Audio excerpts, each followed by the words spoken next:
Hello student, good morning. आज हम संज्ञा पढ़ेंगे। हिंदी में क्या पढ़ेंगे? संज्ञा। इंग्लिश में क्या बोलते हैं? नाउन। नामों का जो बोध कराए वह शब्द संज्ञा कहलाए। जो नामों का बोध कराता है, जिससे हमें किसी के नाम का पता चलता है, उसे क्या कहते हैं? संज्ञा कहते हैं।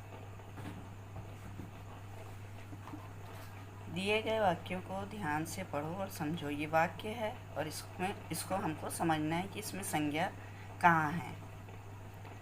सौरभ लड्डू खा रहा है। सौरभ क्या है? नाम है, तो सौरभ क्या हुआ? संज्ञा। ताजमहल आगरा में है। ताजमहल कहाँ है? आगरा में। आगरा सिटी का नाम है, शहर का नाम है, तो ये क्या है? संज्ञा।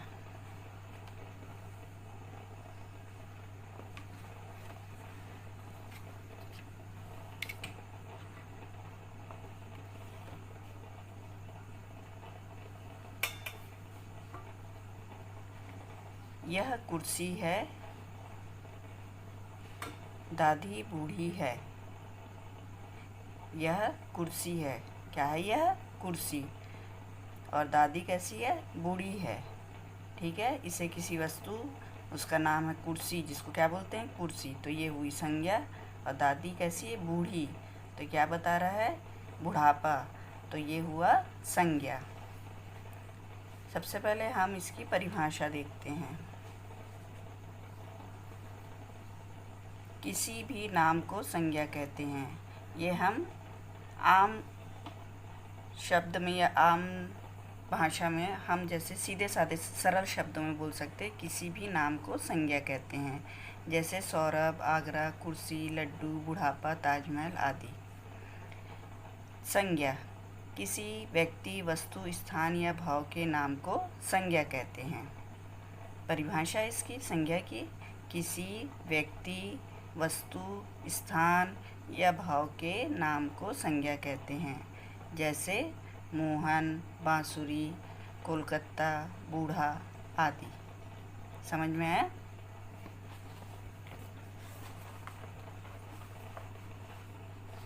संज्ञा के भेद।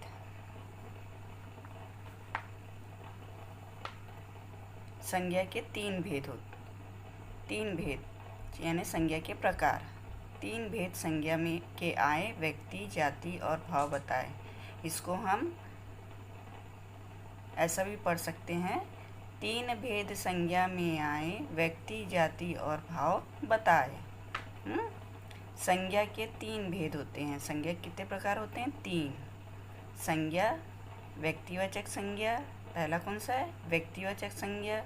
दूसरा जातिवाचक संज्ञा और तीसरा भाववाचक संज्ञा।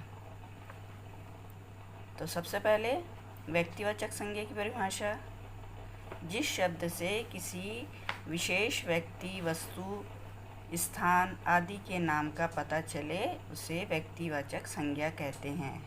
जिस शब्द से किसी व्यक्ति, वस्तु, स्थान आदि के नाम का पता चले उसे व्यक्तिवाचक संज्ञा कहते हैं।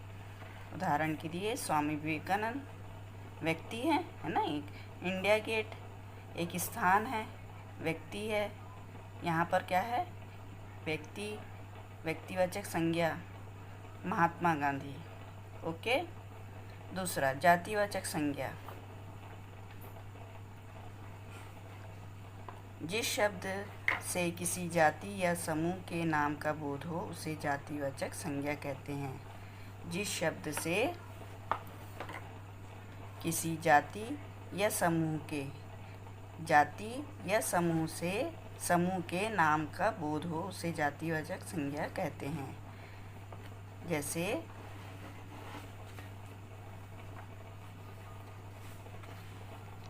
पहाड़, शेर, कलम।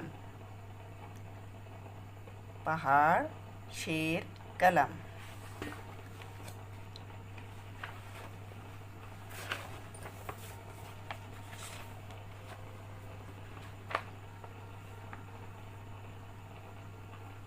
भाववाचक संज्ञा। तीसरा क्या है? भाववाचक संज्ञा: जिस शब्द से गुण, दोष अवस्था या भाव। गुण दोष अवस्था या भाव के नाम का पता चले उसे भाववाचक संज्ञा कहते हैं। उदाहरण के लिए बचपन, मिठास, शत्रुता। ये काहे का बोध करा रहे हैं, इनका गुण बता रहे हैं, इनका दोष बता रहे हैं, इनकी अवस्था बता रहे। बचपन अवस्था है ना। मिठास इसका गुण है, मीठापन। शत्रुता ये उसका दोष है। अब हम कॉपी में सबसे पहले